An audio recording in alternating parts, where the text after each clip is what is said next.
Hey everybody! I have some great stories for you today, so sit back, relax, and let's get into it. I'm 31 and my husband is 38. We live about 3 hours away from my sister-in-law's family, which includes her husband, and their 2 kids. A few years ago, my husband and I bought a really run-down property on the coast, a couple of hours from where we live. I wanted to make a project of fixing it up. My husband liked the idea and was happy to support it, but it was mostly my project. I really put a lot of effort into fixing it as cheaply as possible. I went over and stayed there for many nights and literally did a lot of the construction. My husband came and helped about half the time. I sourced recycled wood and such, so almost all the materials are found in some way. Once it was partially finished, I thought I could enlist my sister-in-law's help. So I told her about this project and asked if she wanted to come stay over for a few days with her family and help finish up the work. She brought her kids and husband, slept out on the deck, and did things like the painting and building some furniture, etc. When it was finished, it was really beautiful. We started renting it out on Airbnb and have had good success with that so far. I did say that my sister-in-law's family could come stay any time because they helped with it. There are 2 parts to the house that have separate kitchens and bathrooms, so we've kept the top for us and my sister-in-law's family and the bottom for Airbnb. Last week they were there at the same time as some paid guests. I got a complaint from the guests afterward that my sister-in-law's kids had made fun of their kids, and that my sister-in-law told them that this was their house, so the guests don't get to dictate how their kids behave. I asked my sister-in-law about this, and she said their kids wanted to play with the guests' kids on the beach, and the guests' kids tried to ask her kids to leave them alone, but they wouldn't. They were playing volleyball, and her kids were much better and rightfully proud of it. I got upset and told her she wasn't allowed to stay there anymore if she can't be considerate of the fact that this is also a business, and you can't be disrespectful to customers or anyone. Now she says I'm unreasonable because I promised she could stay any time. Look, you put your blood, sweat and tears into making that property what it is today. And yes, your SIL helped, but that doesn't give her or her kids the right to act like they own the place to the detriment of your paying guests. It's one thing to be proud of their contribution, but it's entirely another to let that pride turn into entitlement and rudeness. You were right to call her out. Running an Airbnb requires maintaining a certain standard of hospitality, and if her family's behaviour is jeopardizing your business, you have every right to set boundaries. Promises or not, respect and consideration for others trumps entitlement. Your SIL needs a reality check on what it means to be a gracious guest, even in a place they've helped build. Did you guys feel bad for the original poster? Let me know in the comments. All right, I'm sick of hearing my own voice, so let's get into our next post. I, a 33-year-old female, recently married my 30-year-old husband, and we took a 3-hour flight to Mexico for our honeymoon. I fly a lot for my job, so I have accumulated a lot of miles. My husband isn't a big fan of flying, though he has gotten better and tends to just hold my hand and close his eyes during takeoff and landing. Mostly okay when in the air. When I booked our flights, I requested to use my points if an upgrade to business class became available, but made it clear I only wanted this upgrade if 2 seats became available, and then basically forgot about it. Then comes the day of our flight. I was so excited for this trip. I checked us in online, all is going well, and then when we go to board, the person scanning our boarding passes stops us. She says it seems that my husband was upgraded to business class, but only him, and asks if that is okay. I immediately say no, we are on our honeymoon and would like to stay together. But then my husband jumps in and says, "No, it's fine, I'll go to business class." I look at him in complete shock, and he tells me that I fly all the time and have been in business class before, but he hasn't. So he deserves a chance to experience it. I see we are holding up the line, so I feel like I just need to agree and get on the plane. To say I am pissed off is an understatement. He is all smiles, taking his seat, and I go back to my seat where they sit me next to an old woman with a baby on her lap where my husband should be sitting. Within maybe 5-10 minutes of sitting there, trying to hold back tears because my husband left me alone on our flight during our honeymoon, and uses my points for his upgrade no less, he starts to text me saying he feels anxiety over flying. I ignore the texts and stop looking at my phone. Within maybe an hour after we are in the air, he comes to the back of the plane to find me, offers me half of his business class breakfast, and asks me why I was ignoring him, that he was scared and needed me to tell him it'd be okay since I am such an experienced flyer. I told him maybe he should have thought about that before leaving me alone before our honeymoon even really began. He gets angry, tells me that this may be the only time he gets to fly business class, and he was giving me half his breakfast to make up for it, so I could at least be supportive of his genuine fear. I roll my eyes, sarcastically say thanks, and he goes back up to his seat. When we landed, I tried to just move on and forget about it so that we could just enjoy our honeymoon, but he guilt-tripped me about not comforting him via text before takeoff, and now I am wondering if I am being unreasonable and should have just let him enjoy his time in business class and ensure him it'd be okay. So am I the jerk? Oh, honey, let's get one thing straight. Your husband's behaviour on what's supposed to be the most romantic trip of your lives, selfish with a capital S.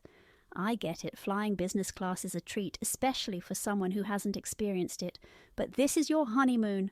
It's about togetherness, making memories, and frankly, using your points to upgrade himself while leaving you behind. That's just tacky. And then the audacity to text you for comfort after abandoning you? Please. The breakfast piece offering? A band-aid on a bullet wound. You're not unreasonable for feeling upset. He should have prioritised your shared experience over a fancy seat. Moving on for the sake of the honeymoon is one thing, but this needs a serious chat. Priorities need to be checked here. And please let me know if I'm sounding like a broken record in the comment section. Alright guys, now we must move on to the next post or else I'm going to lose my voice. I, a 17-year-old male, made this account because I think my dad is being unfair, despite everyone I asked telling me he's not. I talked to my family about it for support, and they were unsupportive and actually called me ungrateful.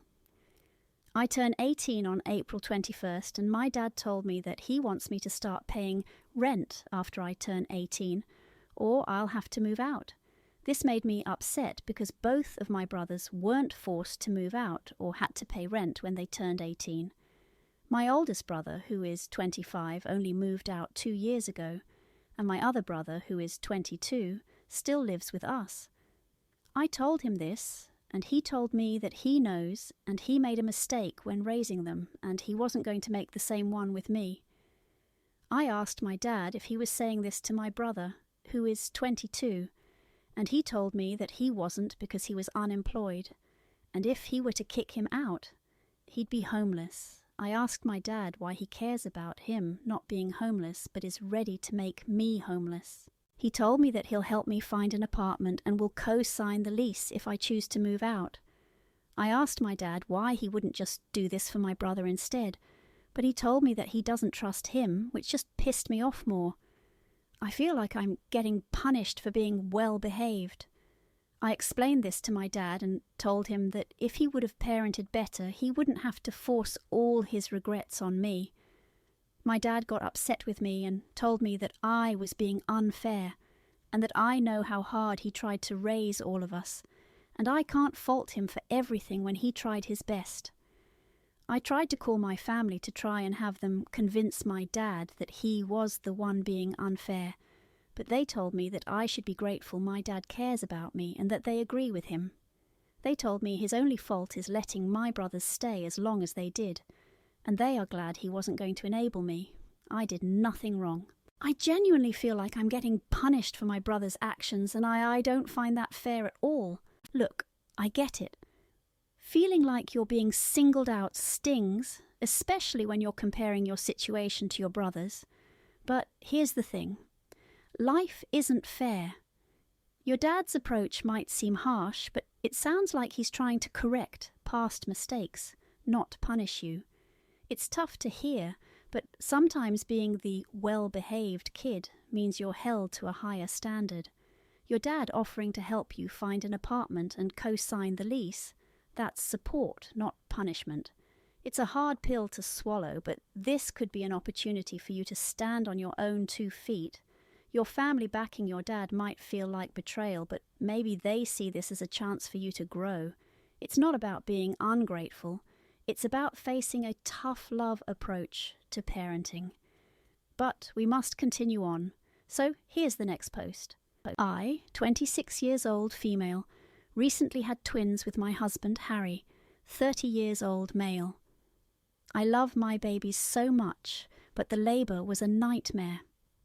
It was extremely traumatic for my husband and me, and we've agreed that we are definitely not having any more kids. I was labouring for 2 days, and throughout the process, we kept our families updated. When they were finally able to visit, my parents and my in-laws came to see us. Everyone was fussing over the babies, and my poor husband, who only had about 4 hours of sleep for the whole 2 days, was napping. My dad, however, sat by me first and just held my hand for a bit. When I told him to go get some cuddles in with the twins, he said, "I'm here to see my baby," meaning me. It was honestly so sweet, and I started tearing up. I didn't even realize how invisible I felt when my husband was sleeping, and my dad was there to make sure I was also being taken care of. He took me down to the hospital cafe and we had breakfast together while the babies were with everyone else. I kept thinking about what my dad did for the next few days, and I decided that I would give my newborn son my father's name as his middle name. My husband was totally on board with this. However, this is where the problem began. We knew my father-in-law would be pretty upset at this. He always wanted a grandson named after him, but it's pretty clear now he won't get one. He has 2 sons, my husband and his younger brother, and my brother-in-law is gay and currently says he doesn't want to adopt kids in the future. My father-in-law is also one of those people who cares about bloodlines, so I don't think he'd want an adopted grandson named after him. My husband has a complicated relationship with his father, so he wasn't comfortable naming our son after him, but we agreed to give them the same initials, so they'd both be AHD. He accepted this, but when he found out we were switching the middle name for my father, he lost his mind. He said that this was something he always wanted, and we were throwing it in his face by giving the baby my father's name as his middle name. I tried to explain why, but he cut me off and said that it was absurd to expect someone to check on me when there were babies that had just been born, and my father shouldn't be rewarded for ignoring his grandchildren. I tried to explain that it was more than just the moment because my dad has been my best friend for my whole life, but he didn't want to hear it. My mother-in-law is saying we are wrong for doing this because my dad doesn't care about any grandchildren being named after him, but my father-in-law has always wanted it. According to her, we are taking something away from him. Just because my dad chose to do something unusual, which to them was ignoring the babies until he was satisfied with me being okay, he did not ignore the kids. He got plenty of cuddles in when we got back from breakfast. My dad is honoured by our choice, but thinks we shouldn't have done it because of what it means to my father-in-law. Am I the wrong one here? To add just a tiny update, we have stuck with my father's name for my son's middle name, and went back to our original plan of hyphenating our surnames for the twins. My father-in-law is upset, but who cares? Not me. Oh, honey. Let's get one thing straight. Naming your child is a decision between you and your husband. Period. Your Phil's obsession with bloodlines and having a grandchild named after him is his issue, not yours. It's 2023, not the Middle Ages. The fact that your dad showed you such love and support during a vulnerable time is beautiful, and honouring him is your choice. Your FEL's tantrum? Ridiculous. He's acting like a child who didn't get his way, not a grandfather. And your MIL telling you your AH's for a personal decision that celebrates a beautiful moment? Out of line. Your dad sounds like a gem, and your FIL could learn a thing or two from him about what really matters. Stick to your guns. This is about what you and your husband want, not fulfilling outdated wishes.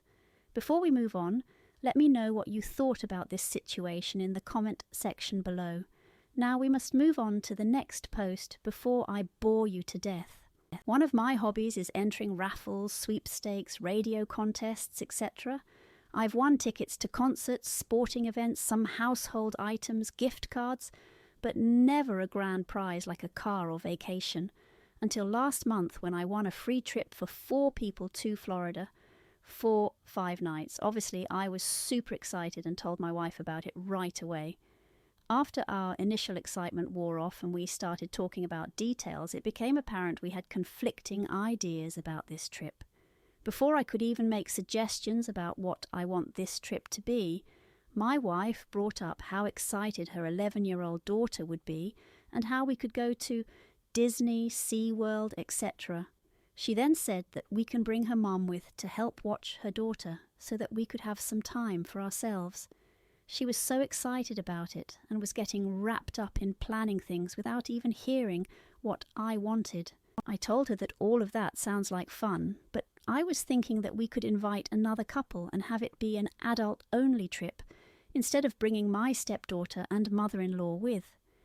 She did not like my idea one bit and told me that she wouldn't feel right taking a free trip like that and leaving her daughter behind.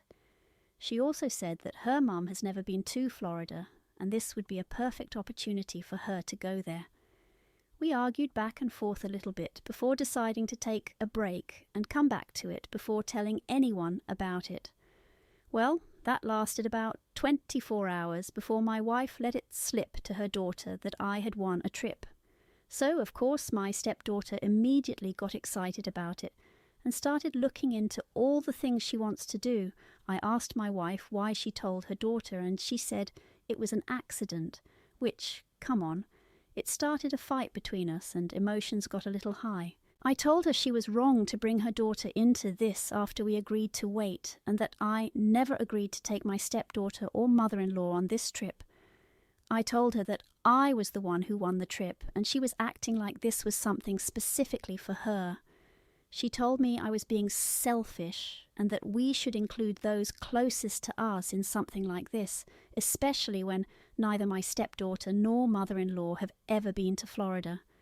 She said that bringing another couple and leaving her daughter home would be cruel, especially now that she's so excited about it. I told her that her daughter is only excited about it because she decided to blab to her about it instead of waiting like we had agreed. I told her if she wants to bring her daughter and mother-in-law, then she can also pick someone else to go with, because I would rather stay home by myself than go on a vacation where I don't get to be involved in any decisions.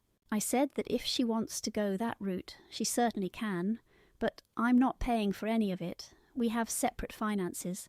Now she thinks I'm being a jerk and should be happy about having a free family trip. To add, the trip is to Fort Myers, not Orlando. Look, I get it. Winning a trip is exciting and naturally you'd have your own vision of how to enjoy it. But let's be real here. Once you shared that news with your wife, it became a joint opportunity, not just your ticket to fun. Your wife jumping the gun and involving her daughter and planning with her mum without pausing to consider your thoughts was a bit hasty, yes. But here's the thing. Calling it an adult-only trip and sidelining your stepdaughter and Omer Mill, especially after the cat's out of the bag, comes off as, well, selfish. Marriage and family, step or not, are about compromise. And your stance on not paying if it doesn't go your way, that's not how partnerships work. You both need to sit down, listen to each other, and find a middle ground that respects both your desires and the feelings of your family members involved. And please let me know if I'm sounding like a broken record in the comment section. Alright guys, now we must move on to the next post or else I'm going to lose my voice. My sister, who is 18 years old, decided to get a pixie cut. She has had it for about 2 weeks now, and she hates it. She came to me and told me that it's embarrassing that my hair is longer than hers, and she wants me to shave my head. I told her that I would not shave my head, and that if she doesn't like how her hair is, she should just get a wig instead. She told me that she doesn't have money to buy a wig, so I told her to ask our parents to get her one. She told me that she wasn't going to do that because they were the ones who advised her not to cut her hair in the first place, and it'll be embarrassing to admit that they were right. She asked me again to cut my hair, and I told her no. She then got mad at me and told me that no man actually cared about their hair, and if I wanted to be a girl so bad, I should just say that instead. This made me angry, so I told her that it wasn't my fault she was a bald-headed, broke person, and if she wanted to get a wig, she should just get a job instead. She was not happy when I called her bald-headed and went to tell our parents. Our parents got mad at both of us for arguing, and then, after they finished yelling at us, my dad told me that he wants me to pay for my sister's wig. He told me that I had to pay for her wig because what I said to her was disrespectful. He said what she said was wrong, but what I said was worse. I told him that I only said that because she kept antagonizing me. He kept insisting that me paying for the wig was going to be my punishment and he'll think of something for her. I told him that I've been saving my money since I started working and I wasn't going to spend any of it on her. I told my dad that if he takes money out of my account, I wasn't going to speak to him until he puts everything back, because knowing my sister, she's probably going to try and pick the most expensive one. My parents are upset with me because they said I'm trying to run away from accountability and that they find it unreasonable that I would try and punish them for that. I don't see why they can't pay for it themselves. Look, the situation is a mess, but let's get one thing straight. Your sister's request for you to shave your head because she doesn't like her haircut is absurd. It's your hair, your choice, period. Now, the comment you made was harsh, no doubt. It's never okay to insult someone like that, even if they're pushing your buttons, but forcing you to pay for her wig as a form of punishment, that's not right either. It's not your responsibility to fix her regret or her financial situation.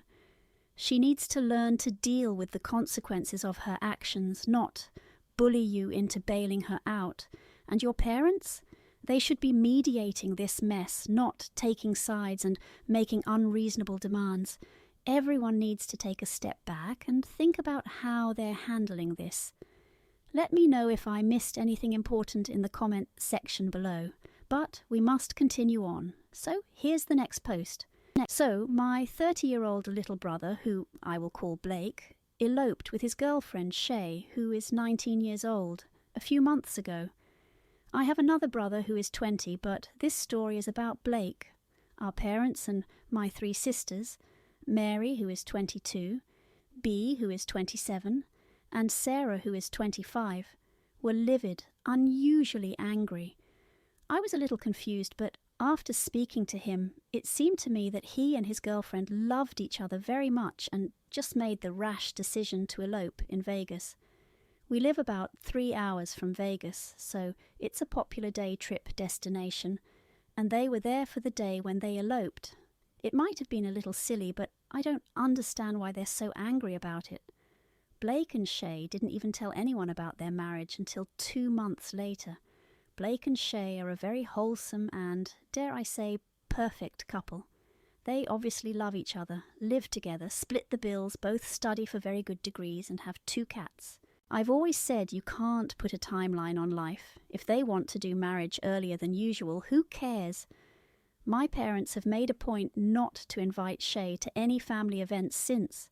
They'll call up Blake and say, "Don't bring your girlfriend," refusing to acknowledge the marriage. Blake came the first 2 times they did this, but left very early, and he's always politely declined all invitations since then. I've tried to tell my parents that they are pushing Blake away, and soon they can expect to never hear from him again. But they don't seem to care.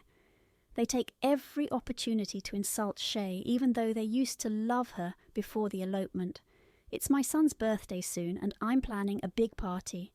I sent the guest list in a family group chat, and my parents saw that Shay was invited. They demanded that she be taken off, but I refused. They were acting in a way that made me suspect they were going to make a scene there, so I banned them. I don't want them to isolate my younger brother, and he hasn't been to any family events since he got married, besides the 2 he left early from. They are infuriated. They are threatening to show up anyway and think I have no right to ban them for someone who isn't part of the family. My sisters and youngest brother think I am overreacting, and I could have instead warned them to behave and told them they would be removed if they couldn't do so. They think the ban is nuclear. My parents are demanding an invite and an apology. Am I the jerk? Look, let's cut to the chase. Your parents and siblings are acting like petulant children, not adults. The fact that Blake and Shay are happy and committed to each other should be enough. Marriage is about the couple, not the family's approval or timeline. By standing up for Blake and Shay, you're the only one acting with a shred of decency here. Banning your parents was a bold move, but honestly, necessary. They've shown they're more interested in control than in Blake's happiness, threatening to crash your son's birthday party? That's beyond immature. It's disruptive and selfish. Your siblings calling your decision nuclear? Please. It's called setting boundaries, something your family desperately needs a lesson in. You did right by Blake and Shay. Stick to your guns. All right, guys, now we must move on to the next post, or else I'm going to lose my voice. I, female 27, am due to get married to my partner, male 28, this summer. The situation is that my brother Josh, male 32, is refusing to come to the wedding, and I think he is being unreasonable and childish. Our wedding is going to be child-free, with no kids under the age of 13. The youngest guests will be around 12, 13 years old at the time of the wedding. My partner and I don't hate children, and we had multiple reasons for having our wedding this way. Personally, I think that weddings are mostly boring, unenjoyable experiences from the point of view of small children, so it's hardly surprising that they will act up.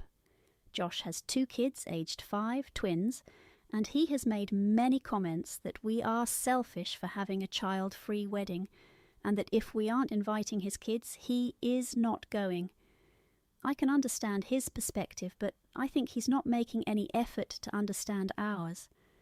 When Josh got married 7 years ago, he and his wife also had a child-free wedding.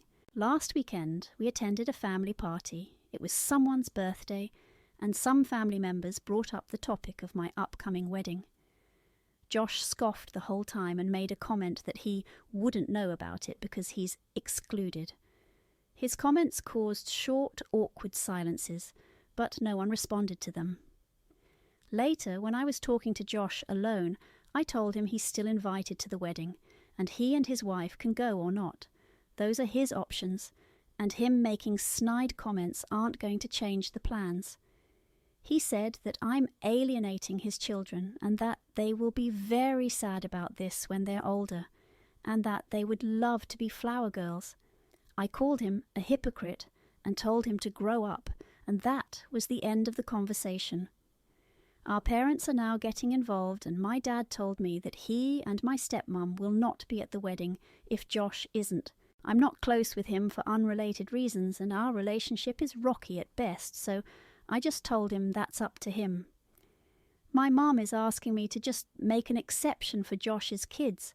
She said that I'm acting like a narcissist and that we all have to make compromises sometimes. Am I the antagonist?